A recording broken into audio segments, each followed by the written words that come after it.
Good afternoon, everyone. I'm Alina Polyakova. I'm President and CEO of the Center for European Policy Analysis.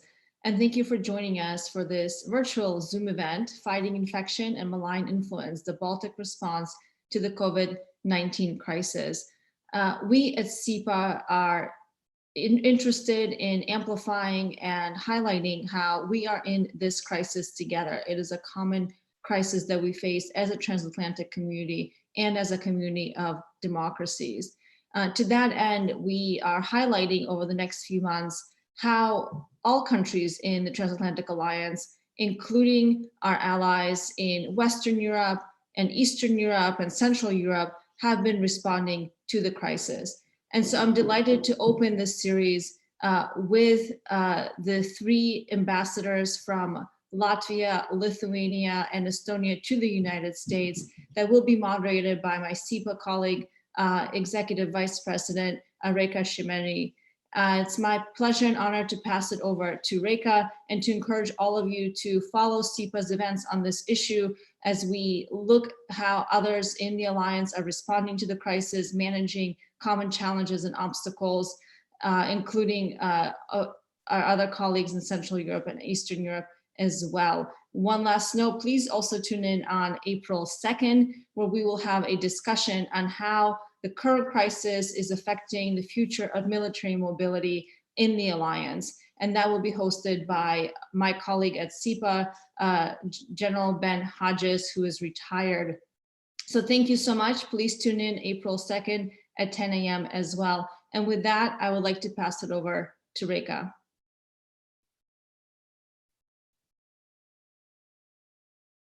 Thank you, Alina.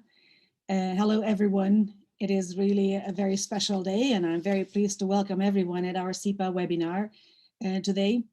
My name is Réka Szemerkényi. I'm the Executive Vice President of CEPA, and it is my pleasure to welcome our speakers here with us. We have a special event because we are living in a special period. March 15, Poland, March 16, Lithuania, March 17, Estonia and Latvia. These were the days of the closing of the borders in your region, ambassadors. And these were also the days that mark a turning point in many ways, in the ways we think about a whole range of international institutions, bilateral and regional, multilateral organizations and ties. So there's a lot to learn and a lot to understand what really has been taking place since then. It's only 2 weeks, but it feels like a whole different era. The way this crisis hit your part of the world has shown how a rough beginning can hit the citizens immediately in a crisis. The day of March 15th, when the Polish decision was made to close the borders, hit hard the Estonians and the Latvians and the Lithuanians trying to travel home from their countries in Europe and facing a closure at the borders.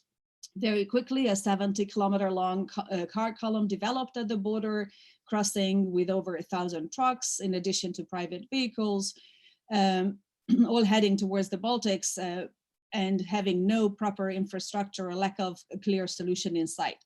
So many of them decided to head back towards Germany. Latvia and Estonia decided to send ships for the citizens. There was intensive negotiations and discussions. The situation was solved relatively fast from a governmental point of view. You know, within a couple of days, there was a strong cooperation from the Polish side as well. And in response also from the Polish, as a Polish gesture to this mishap, they also offered their program, the Lot do Domu program, to fly Estonian citizens, for instance, from Bali and London back to their home countries. Yet this episode gives us a lot of very interesting lessons. First, I think I would say the first lesson is that how even this relatively well-established, strong and good neighborly relationship can be turned upside down and made look like they don't exist in a day.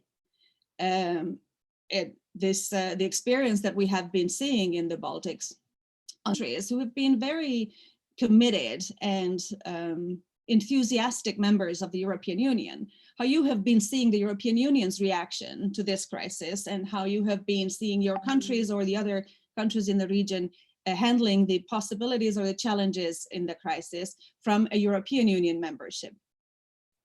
And of course, last but definitely not least, in the midst of all these regional and EU-focused policies and challenges, external influences have not diminished, and the opposite. There is a renewed Russian and a new Chinese activity directed at the region, which I believe has put an additional pressure on your government's activities.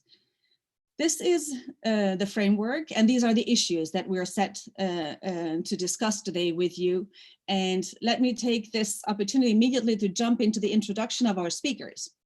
Of course, when ambassadors are introduced, it is most telling and impressive to go through the list of their previous responsibilities and postings. These say a lot about the wealth of experience that these people have. And we're lucky, we have 3 ambassadors who have a very rich and fascinating background, but we're very lucky because we have the honor to call them friends of CEPA. Let me introduce the speakers to you as a walk through the region along the geostrategic position of our countries, going from west to east. Ambassador Rolandas Kriščiūnas from Lithuania. Prior to his nomination to Washington, D.C. in 2015, Ambassador Kriščiūnas had a distinguished career in the Lithuanian government. He was Vice Minister of Foreign Affairs and before Vice Minister of Finance of Lithuania. He completed his university degrees in Lithuania, Sweden, European Studies and the Clingendale Institute in the Netherlands, and the Ohio State University in the United States. I believe, Ambassador, your experience in finance is just as important these days as your experience in international relations. Ambassador Māris Selga from Latvia began his career in the Latvian Ministry of Foreign Affairs in 1994 and served in various posts such as Denmark, Egypt, and very importantly in the Republic of China, representing his country's ambassador there. With a rich career in the Foreign Service, arching from the ministry's planning group through China and then the United States, Ambassador Selga is bringing a wealth of most personal insights about the challenge of the rise of China and what it means for us, the North Atlantic Treaty Organization member states, in the most strategic discussions in Washington, D.C. Thank you so much for being here. And Ambassador Jonatan Vseviov of Estonia. Ambassador Vseviov has a defense background, very rich experience in various security policy challenges of his country and of his region. Prior to coming to serve as Estonia's ambassador to the United States in 2018, Ambassador Vseviov was at the Estonian Ministry of Defense for 10 years, also completing the post of Undersecretary and then the Ministry of Defense's Permanent Secretary. He played a leading role in shaping Estonia's defense policy, also among others authoring the 2010 National Defense Strategy and Estonia's National Defense Development Plan. He played an instrumental role in the preparation and implementation of NATO's enhanced forward presence in the Baltic states and Poland. He holds several honors and decorations, but most notably, especially from our discussions point of view, he has a Medal of Honorary Recognition by the Ministry of Defense of Latvia. So on this, I would like to thank you very much for accepting our invitation and invite you all to jump into the discussion. I would like to take this opportunity to reach out to the audience. We are collecting questions on Zoom, and I'm very pleased that we have several channels for the audience to follow our discussion, both from the United States and from the European side of the Atlantic. So those who follow us on Zoom, please use the Q&A button at the bottom of the screen and send us the questions in a written format. And those who follow us on Twitter and YouTube, please send your questions there in a written format as well. I'll be doing my best to collect them, and we'll do our best with the ambassadors to answer your questions. So maybe we can start with Ambassador Vseviov, because we have a point of turning around really in understanding on how to handle a massive challenge, which was represented by the pandemic. The Estonian government made a very clear and concerted effort to reach out to all its partners in Europe, as well as in the region and in NATO, to voice the problem at the beginning of the border closures. What is your take now, looking back at those days? Would it have been avoidable? What is the most important lesson that this moment has taught for Europe, for the region? Do you think that there are decisions, there is mechanisms that could be established as a result of the lessons of this crisis that you would highlight in a first round? Well, thank you, Réka and Alina, for this wonderful opportunity. Let me first of all say that this indeed is as serious a crisis as they come. And I want to, first of all, before saying anything about what Estonia does and what we collectively should be doing, let me first of all thank those who are on the front lines in this fight. The first responders, the nurses, the doctors, all of those who work in dangerous environments,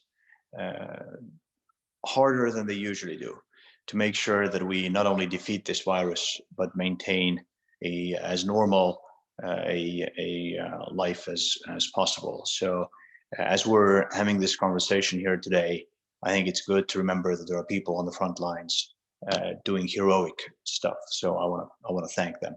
I want to also mention briefly what the Estonian government has done and is doing at the moment. I think that you can divide our activities into 5 main categories. Obviously, the first of these is stopping the spread of this virus. We have now, unfortunately, several hundred cases in Estonia. We have, unfortunately, lost a few people.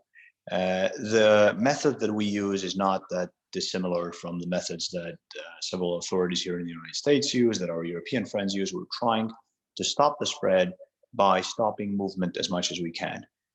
We've asked people to stay at home. We are teleworking as much as we can. We've closed schools. We have a state of emergency in Estonia, primarily because of the importance of stopping movement as much as we possibly can. The second aspect of our activities that was especially important in the early phases of the crisis was getting our people home. As all of our neighbors, but also further away countries were closing borders and shutting down travel, it became paramount that we get our citizens home, those who were traveling because of business or because of tourism.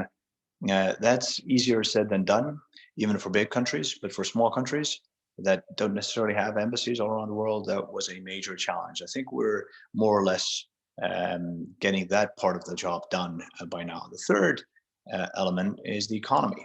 As we're shutting down our societies, we're obviously shutting down our economies. We need to make sure that when we come out of this acute phase of the virus crisis, that our economies can rebound as fast as possible. We're obviously also, as a fourth point, working hard to make sure that the movement of goods, cross-border movement of goods, the single European market, if you will, continues to function as normally as it possibly can. And finally, it is so important as we're taking these extraordinary measures as governments, as communities, it is so important not to sacrifice our way of life, our democracies, our constitutional orders. So every step that Estonia has taken, we have done so with securing our democracy in mind. I'm very confident that we've been able to do this. As for lessons, I think there are 2 that are most important. First, we're all in this together.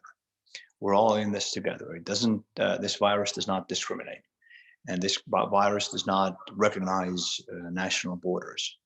And secondly, technology. Can you imagine if this had happened to us 15, 20 years ago? Would we be having this event? Probably no. Would our children be homeschooling as effectively as they are today? This is not comparable to normal school, but nevertheless, we've been able to use technology. And I think as we go forward, we'll think of new ways to utilize technology to make sure that we maintain as much normalcy as we can in this crazy situation. As for the future, and this is my final thought, and then I'll hand it back over to you. Well, I think the 3 points that I'd like to highlight. First, as the first lesson went, we're all in this together. Our response to this needs to be coordinated. We may have not been as well coordinated as we would have wished as we entered this crisis.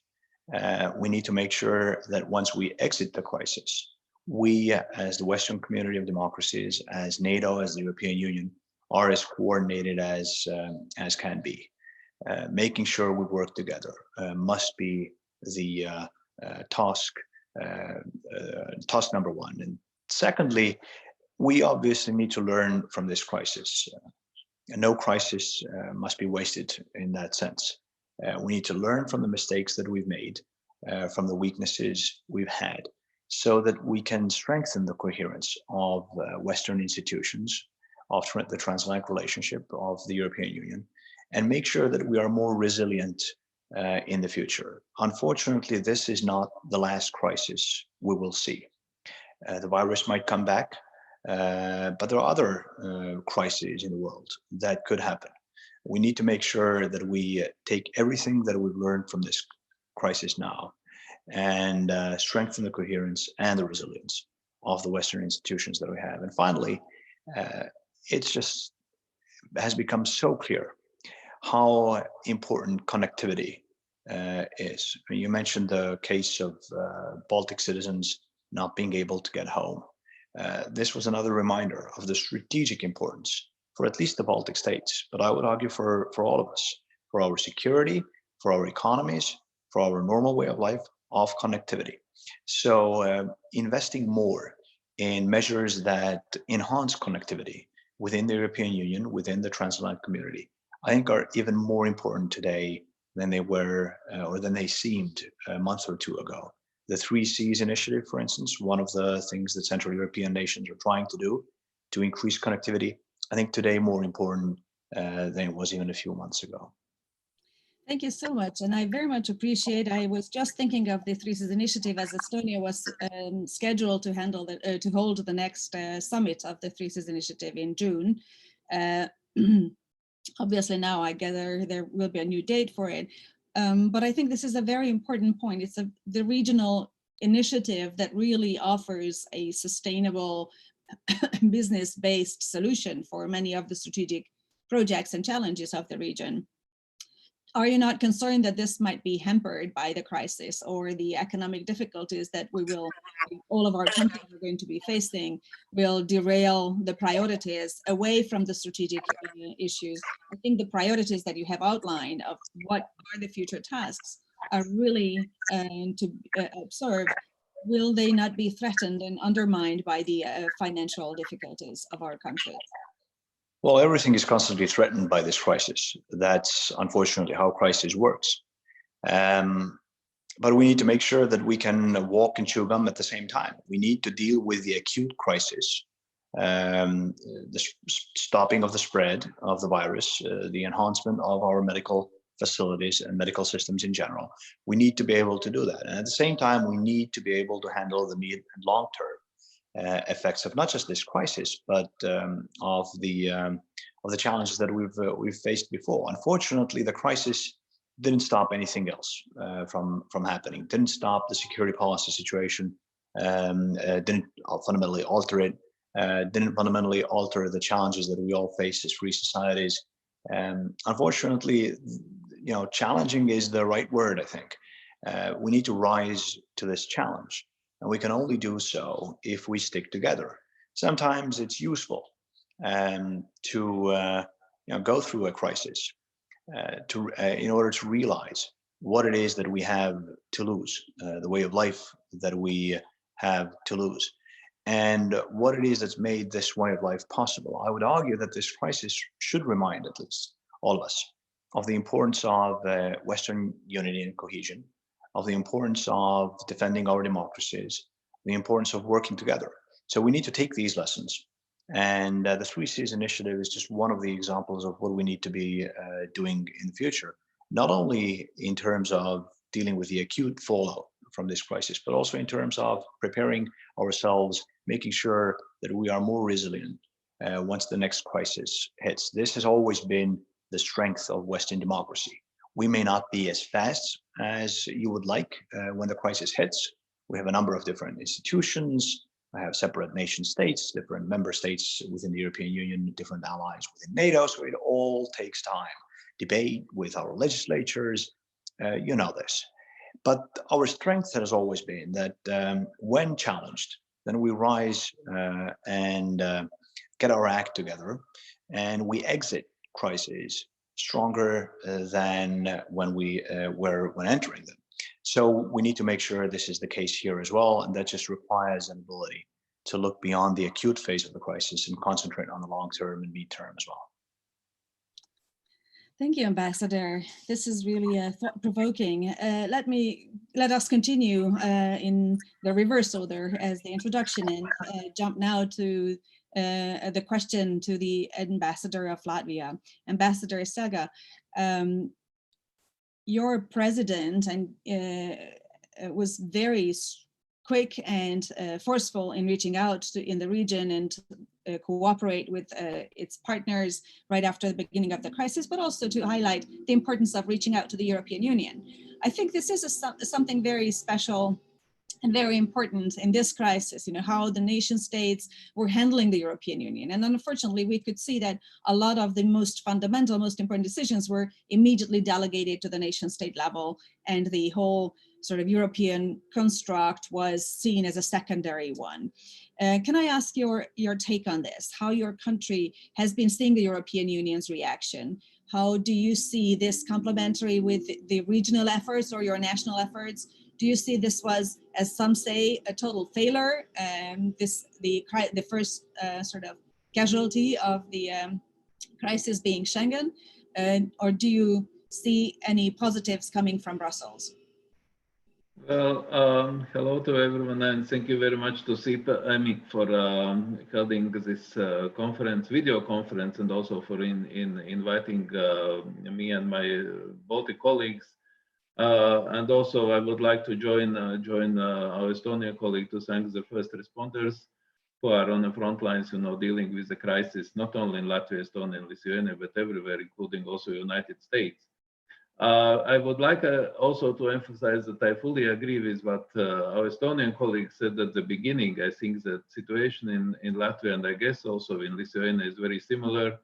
Of course, we are working, first of all, to stop the crisis. Secondly, of course, also to find the ways how to support our economy and our business within Latvia. And so that it's regarding the European Union, I think that is a quite, interesting question, probably also from the point of view, if you look actually how, what was the reaction regarding, crisis in Italy at the very beginning. I would say, but personally, I would say that it's health service is the responsibility of the member states that we have to acknowledge. And at the same time, we have to emphasize that also contrary to our mass media reports, is the European Union is doing quite a substantial work providing assistance. But at the same time, we have to remember that, of course, the decision process within the European Union takes a little bit longer time than it is on a national level. Even, let's say, for a small countries as Latvia, Estonia, and Lithuania, I think that our governments can make decisions rather faster than its European Union with the Commission and also Parliament's involvement. So there, probably we can say that in many instances, if you look from outside, it looks that our Commission and European Union in general is lacking behind. But I think that the decisions what the European Union has taken in general, institutions, I think it's very important regarding support of economies at the moment, and also if you look into the future. And I think that what I have to mention as well, so it's also is in many instances also external action service in coordinating role regarding repatriation of EU citizens to their respective countries, especially for, as Ambassador Jonatan mentioned, to the smaller countries. So I think that it has worked very well in different places of the globe, so that it's has shown that it's, and I can compare this with situation in Egypt. I was there during the so-called revolution 2011, when the European Union coordination was, let's say, not on the best level, so that the European Union member states were left actually on their own. I think that here at the moment we see also the wish and the will and also possibilities what the European Union in general can provide to the EU citizens.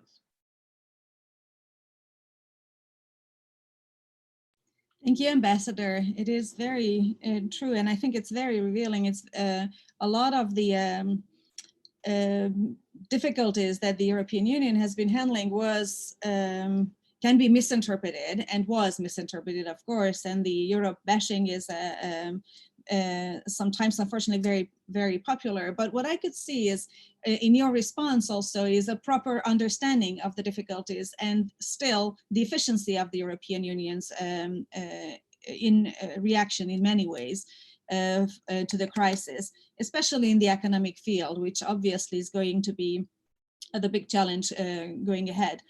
Can I ask your maybe one-liner of what you would think as the most important lesson from this regional versus Europe dichotomy that you would take and what you would prioritize as a to-do or a task list for after the crisis? Well, I think that what probably is what we would have to understand that, you know, but at the moment, every country's authorities are consumed by dealing with the crisis situation. We should, of course, not lose sight of its, you know, longer-term impact as well. And eventually, once the crisis is over, we should, of course, come out of it stronger, not weaker. And in spite of the economic pressures we all and each of us are facing, we should be careful not to actually not to work out those differences on the trade and other issues. And I think that at the end is that after the Corona crisis, which actually has shown that you know, the systems work, the IT is helping. I mean to do our daily work if it's necessary. That also transatlantic links and cooperation within Europe will be even more stronger. And I hope the situation where we are at the moment will show also importance of multilateralism for those who are quite skeptical of it, probably up to the beginning of the crisis. Mm. Yeah, thank you, Ambassador. Very true, very true. And this brings exactly to the question that I wanted to ask from Ambassador Kriščiūnas from Lithuania, because I very much appreciated the immediate message of the President of Lithuania, underlining that Lithuania is going to maintain a transit corridor for the citizens of Latvia and Estonia in the midst of this crisis. I think this really highlights one of the important questions which has been raised by the ambassadors before as well, mobility and the ability to move and keep up this very important underpinning of our reaction to the crisis. What would you say is the most important lesson to learn and the most important thing on the to-do list from Lithuania's point of view? Hello, everyone. And it's difficult to be unique after my two colleagues already have spoken. But of course, I would like to repeat at least two things, what they have mentioned. First of all, I'm proud to be called friend of CEPA. And the second, of course, my best wishes and, of course, big thank you for the first responders and anywhere globally. They are doing an incredible job and they are on the front lines, as Jonatan have told, so that the life could move on. But looking at the lessons learned, I would say one thing is important to stress because Réka, you referred that the communication channels we are used to, they have broken for at least some short period. So I wanted to say that not all communication channels have broken. So of course, mobility was an issue, and you referred to the people stranded at the border of Germany and Poland trying to get back home to the Baltic states. but our communication with Polish authorities, for example, never have been broken. So we always were communicating and trying to find the solutions which be acceptable to all sides. And of course, and Minister of Foreign Affairs Linkevičius, he even flew to Warsaw for the discussions and trying to find the solutions to the situation.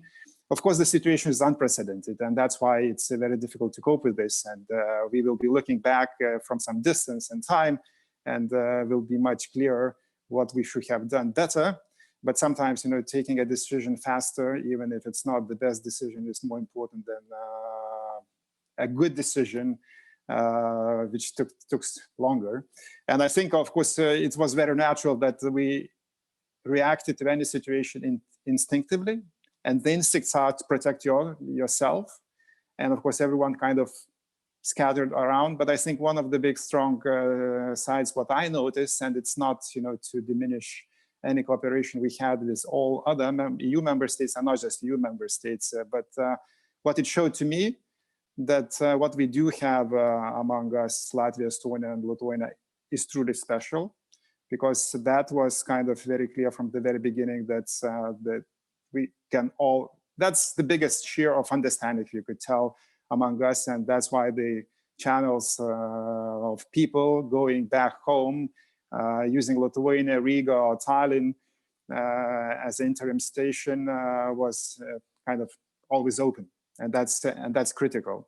So I think looking forward, I think we will make much more conclusions. Right now, I would say that I'm sure Lithuania was very over-optimistic all the time, and we will remain optimists on this. So, and I'm sure that we will be getting better.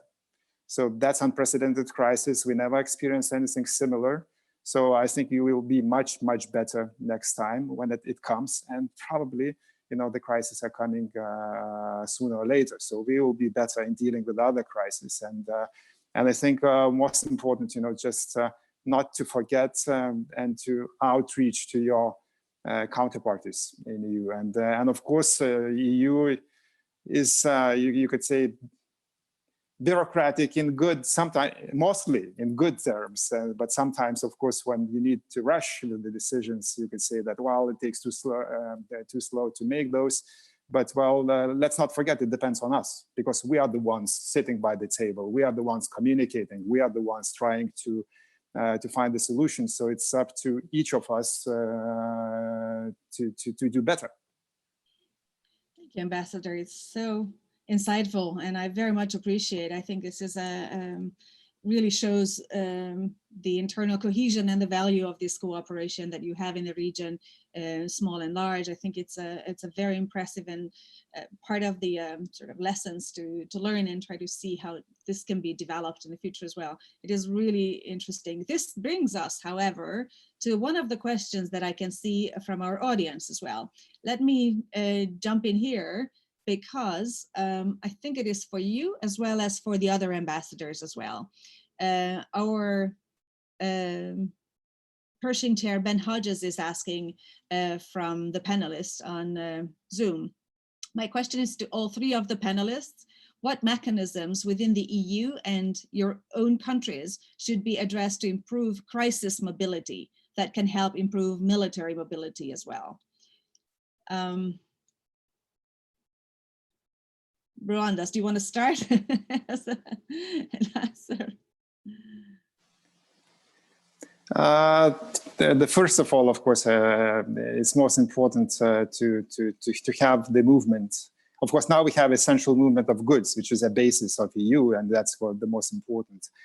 Military is not less important for us, because we should not forget that the situation globally and in our region have not changed. So it's we still do have the unfortunate events taking place in the Ukraine. We still do see the Russian behavior have not changed. Even we see the different rhetoric at that time. So I think it's critical not to forget. And of course, it's easy, I understand, to get distracted by the current crisis at hand. But what we are stressing, at least in Lithuania, that we should be precautions should be taken also in military affairs. So we are happy to announce we don't have any big coronavirus impact on our military. We have a very small number of cases among the EFP forces, but also what we have seen, which is also a good illustration. So we had medical staff from NATO members coming to assist the EFP forces, which had a small number of infections there. So, and they were coming from Netherlands, Germany, and Croatia. So that shows, that we are able to react and to reinforce whatever is happening. But being precautious, taking precautions to of course safeguard from the virus the military forces, we are still resilient, and of course our military, I would say, agility is not gone anywhere. So we still have the EFP and the others to join us. Of course, we unfortunately we will not have one of the largest military exercises which was planned, defender exercises this year. That's unfortunate. I think that would have been a very important thing for all the region. That those would have been the largest military exercises after Cold War,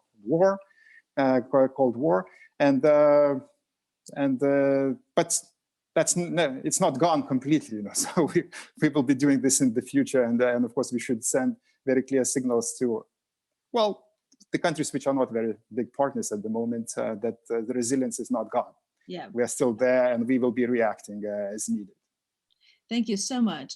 Don't know if the other ambassadors would like to jump in on this one. So what are the mechanisms that you would prioritize? Jonatan. Thank you. Yeah, thank you, Réka. First of all, CEPA's own Ben Hodges has done so much work over the past few years, actually going back to his days as a military officer on military mobility, the importance of military mobility. Well, we're seeing now that military mobility is not just a military issue, is not just important for, well, let's put it this way, mobility is not just important for the military. Mobility is crucial for the normal functioning of our societies, of our economies. Rolandas mentioned the common market is the cornerstone of the European Union, but we also know that it's a cornerstone of our economies.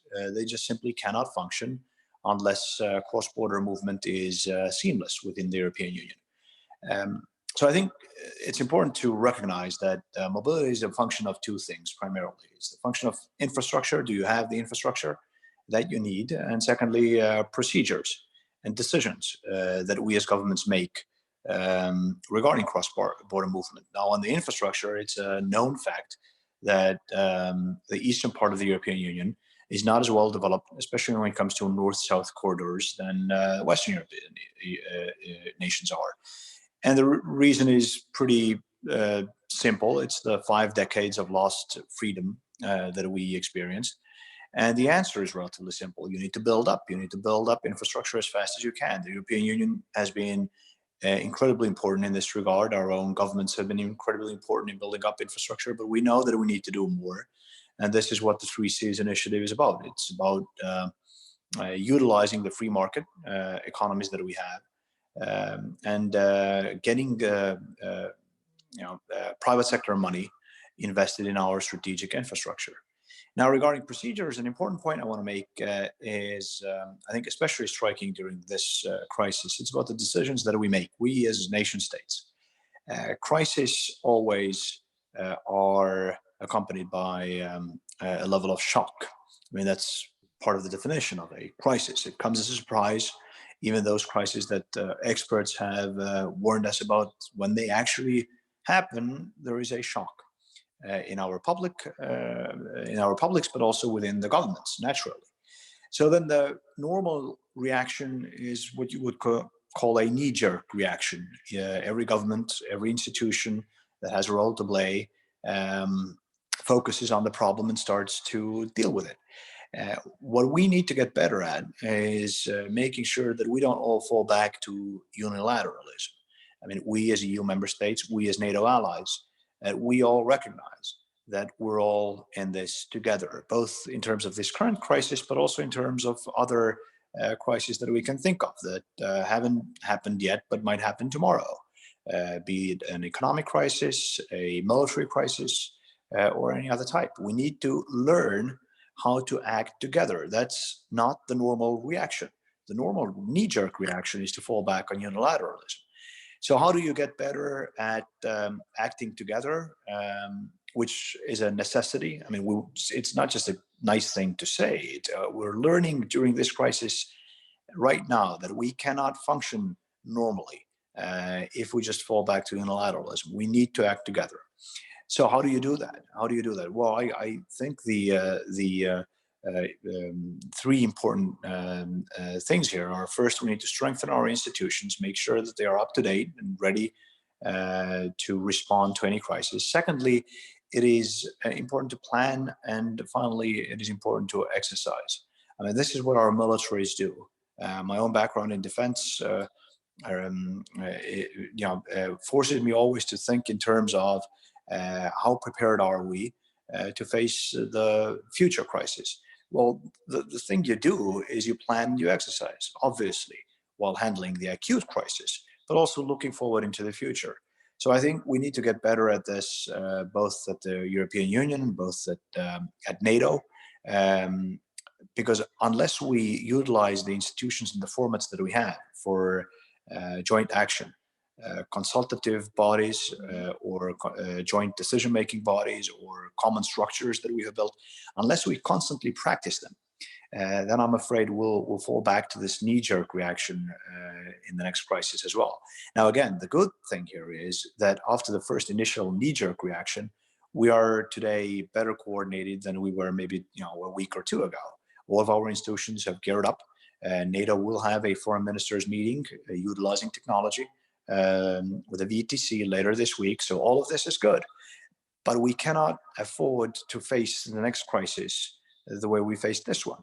We cannot afford to first fall to unilateralism and only then start coordinating. We have to start coordinating from day one, especially if the next crisis happens to be something maybe, not related to this virus, but related to maybe the military domain. We have to get our act together from day one.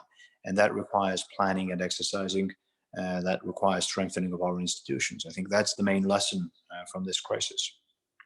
Thank you. Absolutely. I think it's so insightful, and it is absolutely a key priority. It seems like this crisis can be looked upon in that respect a little bit as the best training for all of us to really highlight the weak points and highlight the important priorities. And I think this is our responsibility now as think tankers and as well as you diplomats to start to put together those elements that will need to be tackled after the crisis. I think it's extremely helpful to have this list of tasks in our discussion as it is unfolding.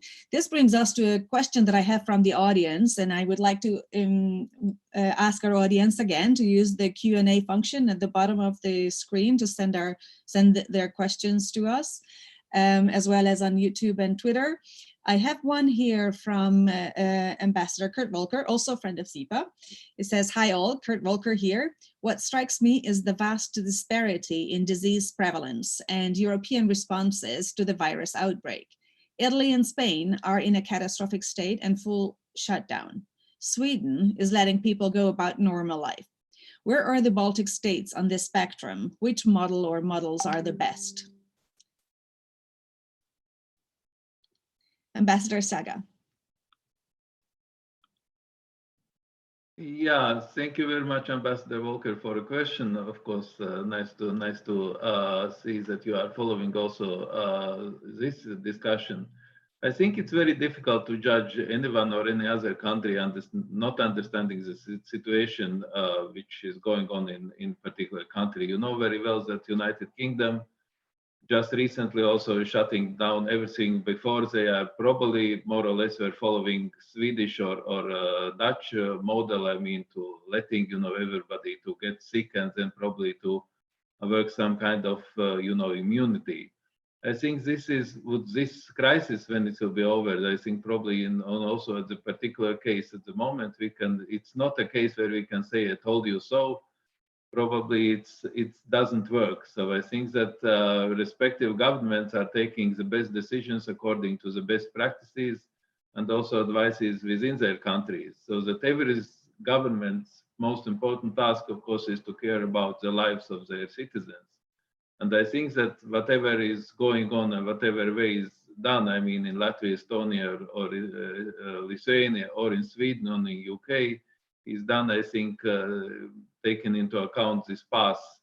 So that it's, I think that if speaking about Latvia, I think that we probably, it's not the most drastic, I mean, measures which we are taking in Latvia.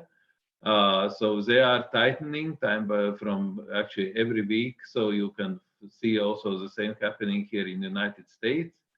Government is also looking for possibility, of course, to extend the emergency situation. We are, you know, the physical distancing or social distancing is in force. I mean, no meetings more than 2 people, you know, including, let's say, families, so that it's, you know, all is working. I think it's very similar in Estonia and Lithuania. So that I wish the best, you know, for Sweden in this case. And if they can manage, you know, to get out of the crisis, I mean, without any losses in general, and the way have they decided to proceed, I think that probably is the best that they have, you know, the conclusion that they have and decisions that they have taken.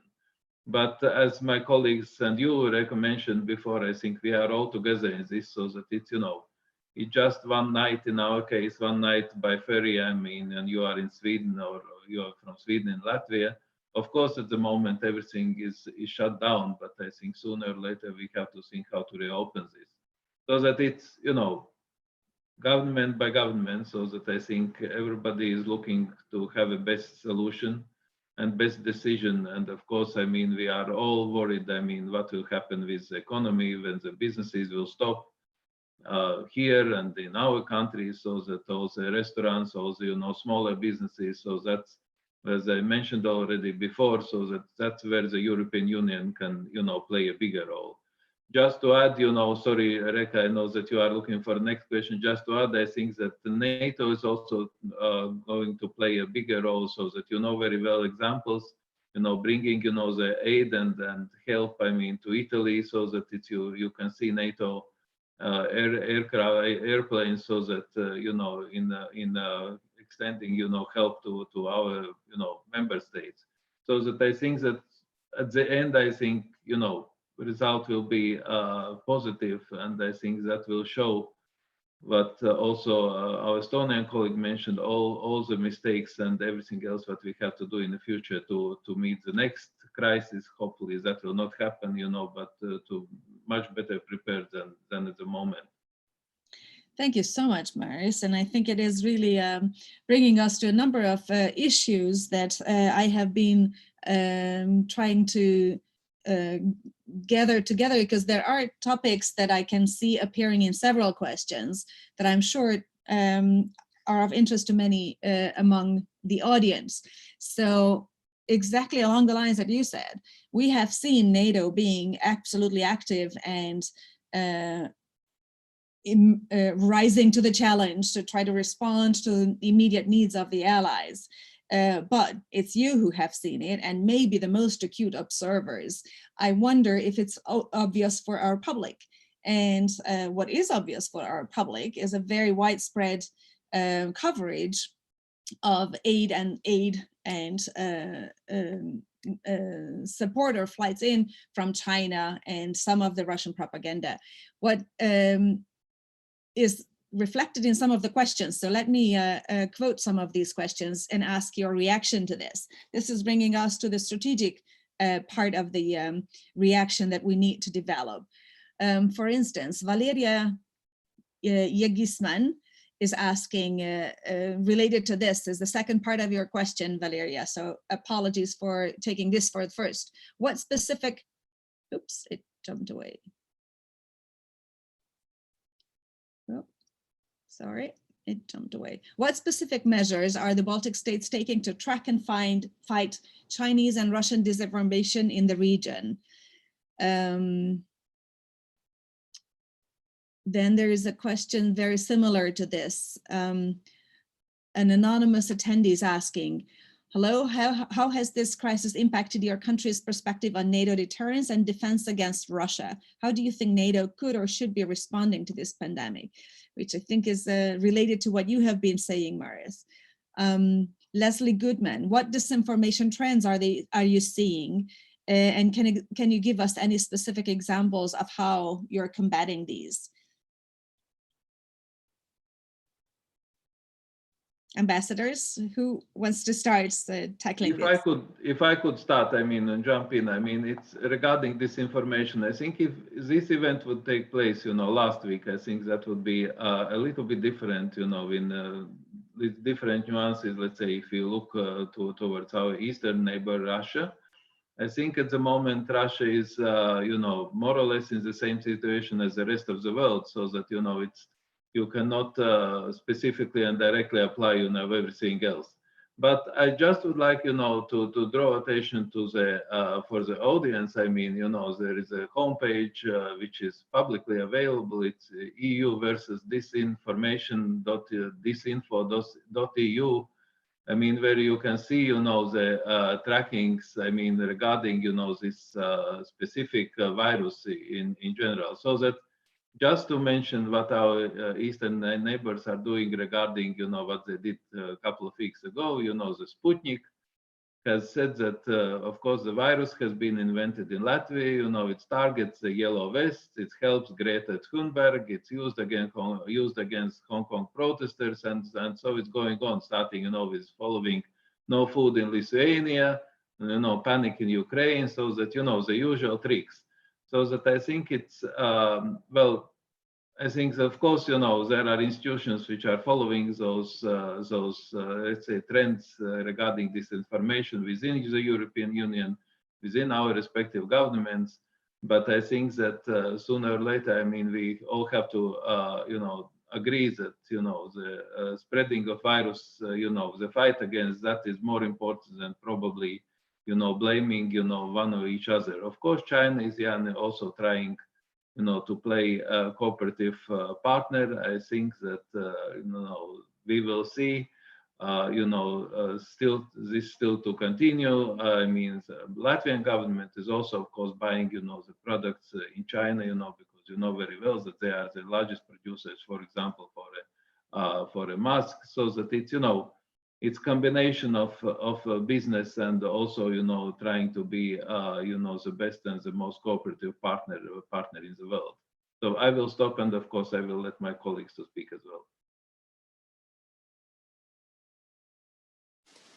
If I may, Réka, a couple of thoughts from Lithuania's side. Of course, as you probably most of the people who are interested in strategic communications know that we are very proud of the involvement of civic society in Lithuania to fight disinformation. And one of the sources, for example, if anyone is interested in looking at the examples and what I'm hearing from our elves, that they have not experienced such a big flow of disinformation in actually 3 years they're in existence. And clearly those unprecedented conditions are very good turf for disinformation, and we see a number of topics being raised.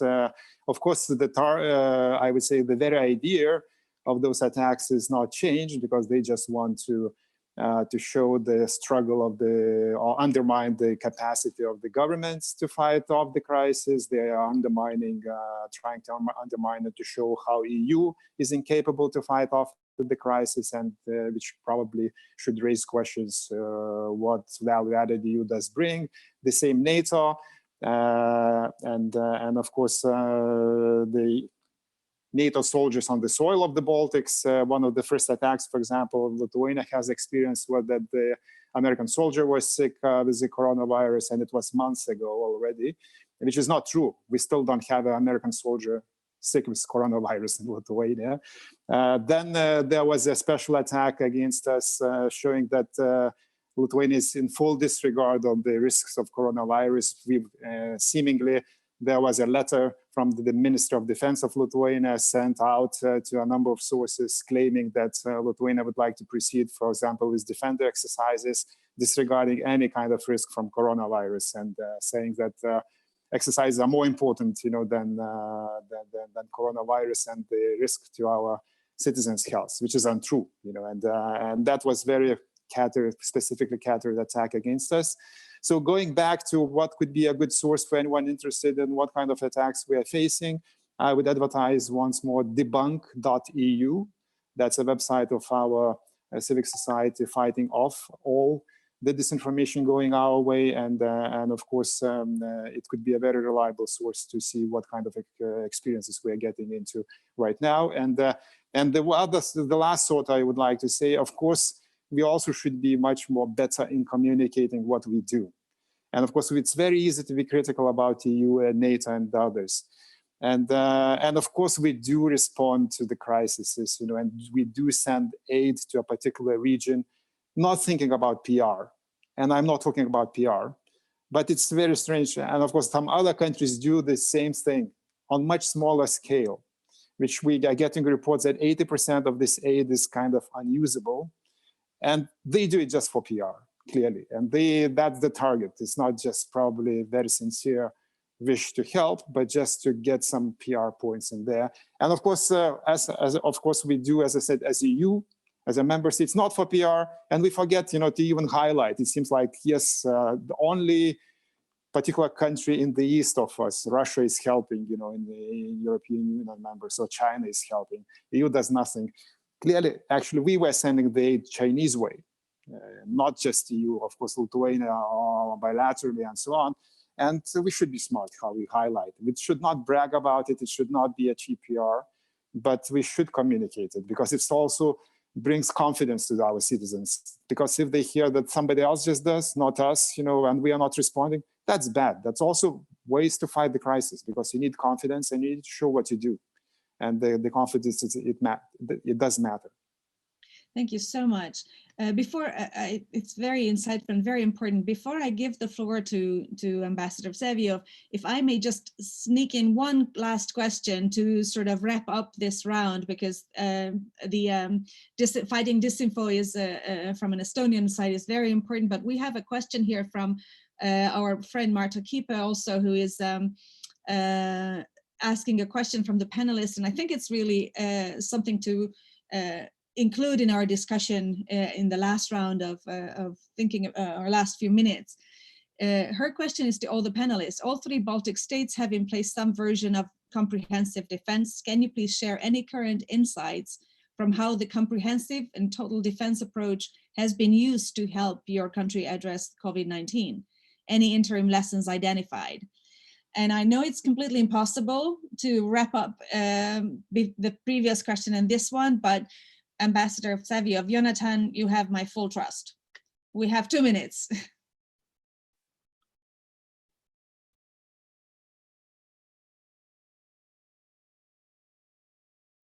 Okay, now you should be able to hear me. Okay, good.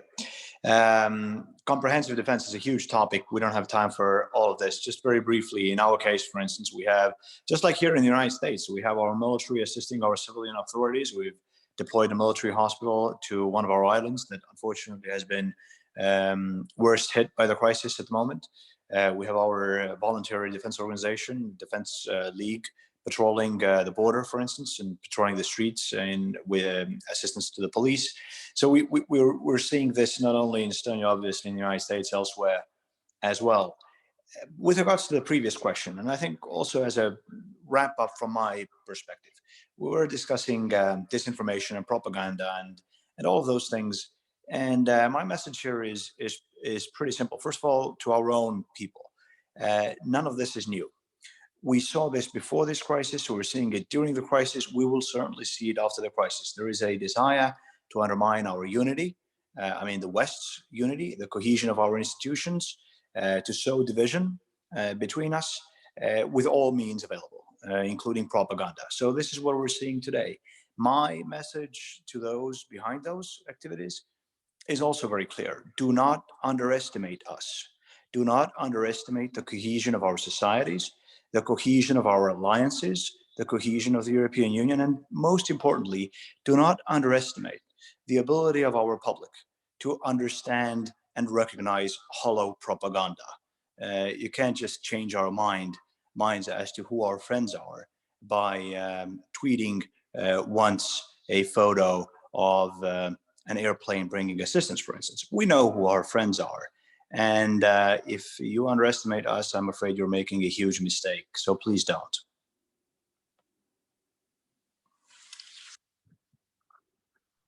Well, what a great closing remark. I really appreciate. I think it expresses everybody's previous contributions and all the questions that we have been tackling.